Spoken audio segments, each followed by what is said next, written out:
ದಾವಣಗೆರೆ ಜಿಲ್ಲೆಯಲ್ಲಿ ಒಟ್ಟು ಹತ್ರ ದಾವಣಗೆರೆ ಜಿಲ್ಲೆಯ ಜನಸಂಖ್ಯೆ 16 ಜನ ಇದ್ದಾರೆ.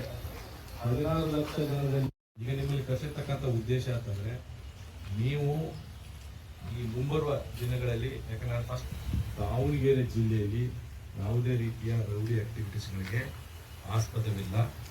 ಮತ್ತೆ ಅದರ ಜೊತೆಗೆ ಹಬ್ಬಗಳು ಬರ್ತಾ ಇದ್ದಾವೆ. ಮುಂದಿನ ದಿನಗಳಲ್ಲಿ ಕಾನೂನು ಸುವ್ಯವಸ್ಥೆಗೆ ಭಂಗ ತರ್ತಕ್ಕಂಥ ಏನಾದರೂ ಚಟುವಟಿಕೆಗಳಲ್ಲಿ ಯಾರಾದರೂ ಭಾಗವಹಿಸಿದರೆ ಖಂಡಿತವಾಗ್ಲೂ ನಿರ್ದಾಕ್ಷಿಣ್ಯವಾಗಿ ಕ್ರಮಗಳನ್ನು ನಾವು ಕೈಗೊಳ್ತೇವೆ. ಬಟ್ ಮತ್ತೆ ಎಲ್ಲರೂ ಕೋರ್ಟ್ಗೆ ಕರೆಕ್ಟಾಗಿ ಅಟೆಂಡ್ ಆಗಬೇಕು.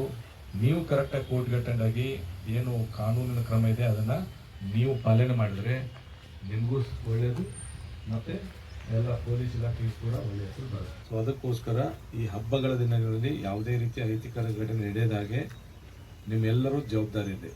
ಮತ್ತು ನಾವು ಹೆಂಗಂತಂದರೆ ಒಳ್ಳೆಯವರಿದ್ರೆ ಒಳ್ಳೆಯವರು, ಕೆಟ್ಟಿದ್ರೆ ಕೆಟ್ಟ, ಇರೋ ಜನ ಕೆಟ್ಟ ಜನ ಇದ್ದಾರೆ, ಕೆಟ್ಟ ಜನ ನಡ್ಕೋತೀವಿ.